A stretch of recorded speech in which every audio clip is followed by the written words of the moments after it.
Hi everybody and welcome to the channel. I am Richard. Today I'm gonna bring you to space again. We're going to the Andromeda Galaxy. Euphoria, more exactly. But it has unfortunately died. But the good news is that there's money. There's a big, huge amount of inheritance. Big enough to buy nebulas with. I'm talking about the game A Royal Will. This game is about you taking your inheritance back again. It's played over something called wills, more known as rounds, but in this game it's a will, of course. It's from 2 to 6 players, from 14 years and above, about 15 minutes of gameplay. Let's check it out.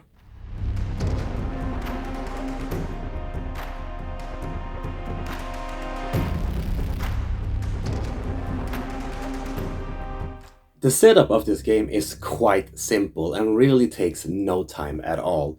To start with, each player should get a small amount of cash. 2 coins each, more exactly. After that, they should also have this orange token, one or bus token. I'm gonna tell you more about this one later on. Plus, you should have the +1 and -1 token as well. 1 per player. After that, you take the 25 cards here, shuffle them up, and place 2 cards to each player face down. The rest of the coins goes back to the bank.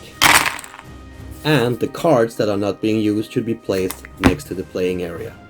So once you have dealt out the inheritance, the tokens and the cards, you should put some assets in the middle. These represent the inheritance that are left for you to take this round. And it depends on how many players you are. If you are 2 players, there should be 5 coins. But like we are here, 3 players, there should be 7 coins. But if you are 4 players, it should be 10, 5 players 12, and 6 players 15 coins. So now the setup is done. This took about 2 minutes. It really takes no time at all. But this brings us into the gameplay itself. And like I said in the beginning, the game plays out during a couple of wills. Rounds, we usually call them, but in this game it's called wills. During your turn, you should pick one of the 2 cards you were dealt during the setup. All of these cards are different kind of characters, and they do different kinds of things. And you need to think this through before you play a card, because even if this will hurt you during your turn, you still have to play the card. When you know which card you want to play and what actions you want to do, you take that card and you put it face up on the table. The other card should be placed face down on the table again. This happens simultaneously, so there's no need for rounds here. All players put their card face up on the table at the same time. But what do these characters actually do? Well, they do a bunch of different things actually. They all have their own unique skill set. This one that I'm playing here, for example, the advisor, he is going to predict if the player is winning or busting their next inheritance. Which means that I should pick one of these 2 players that I think will either win or bust the next time we're going to take some money here.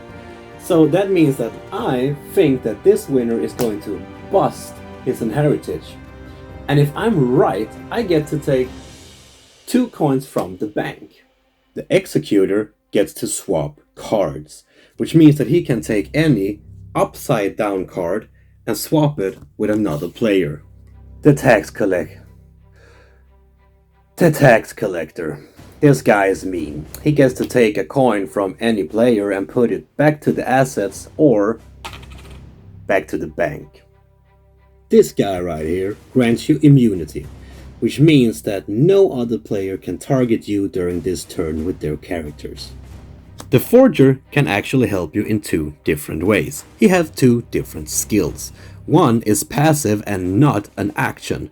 This will grant you 1 coin if you have no coins in your inheritance, or if you bust the will, you will be guaranteed 1 coin. But you can also use this card to wager, which means that if you add 1 or more coins to the forger, you will add that onto your coin card, bringing this one up. You can see the coin card here is 3, which will now make it to 5 instead. The last character we have is the Sleight. This guy also has 2 abilities. The first one is not an action, and as you can see here, he does not have a coin count. He has bust, which means that he can bust the wheel. Even if it would have been 1, he can still bust it and mess it up for everybody, including yourself. But he also have an action, and this action is that he can grab the last money that are left if the wheel is 1. Which means that once everybody have collected their money and there's still money on the table, this guy brings them home.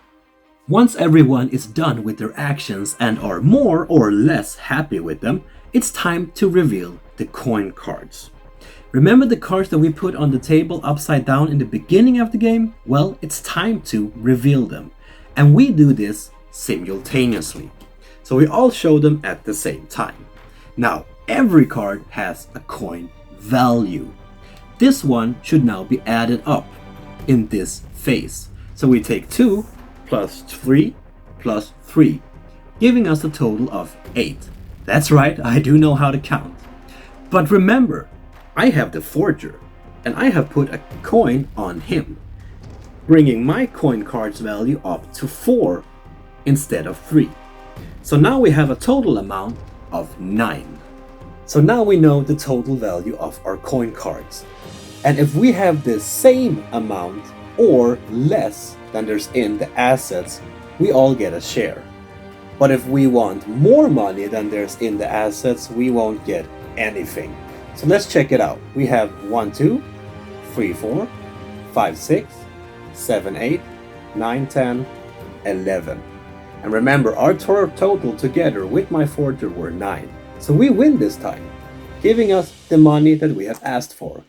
2 coins, 3 coins, and 3 coins.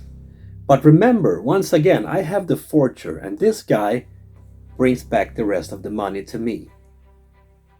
If a player has more than 10 coins at the end of the wheel, the game is over. And the one that has the most money wins the game.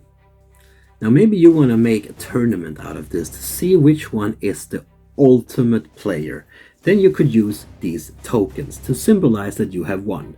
So if you win 1 game, you get 1, 2, and 3, and so on, until you are the ultimate champion. And if you're struggling with keeping a track on what character is doing what, when, and how, there's actually a little reference sheets here that each player get. So new players can also have a fast and quick little overview here of what character they should actually use. And on the other side, there's a little overview of the gameplay itself, which also just makes it a lot easier for new players to get into the game really fast. So there you have it, people. That was a royal will for you. I really hope you enjoyed our little journey up here to Andromeda Galaxy. So there you have it, people. That was a royal will for you. I really hope you enjoyed our little journey here up to the Andromeda Galaxy to gather back our money. This game, I think this game was a lot of fun. It's fast, it's easy to learn. I mean, setup time was like a minute. And it's 15 minutes of gameplay, so during an hour you could play like 4 turns of this one and do a little tournament to just see who's the best of them all. And it's quite strategic as well. I mean, the characters here really get you thinking on what you want to do in your next turn and what you do not want to do during your next turn. So check it out, see if you like it. There will be a link down here in the description to the webpage. Check that one out. If you like this video, please give me a thumbs up. Maybe say what you thought about the video. If you want to see more of my videos, well, you should subscribe to the channel because there will be more videos out soon. So until next time, take care.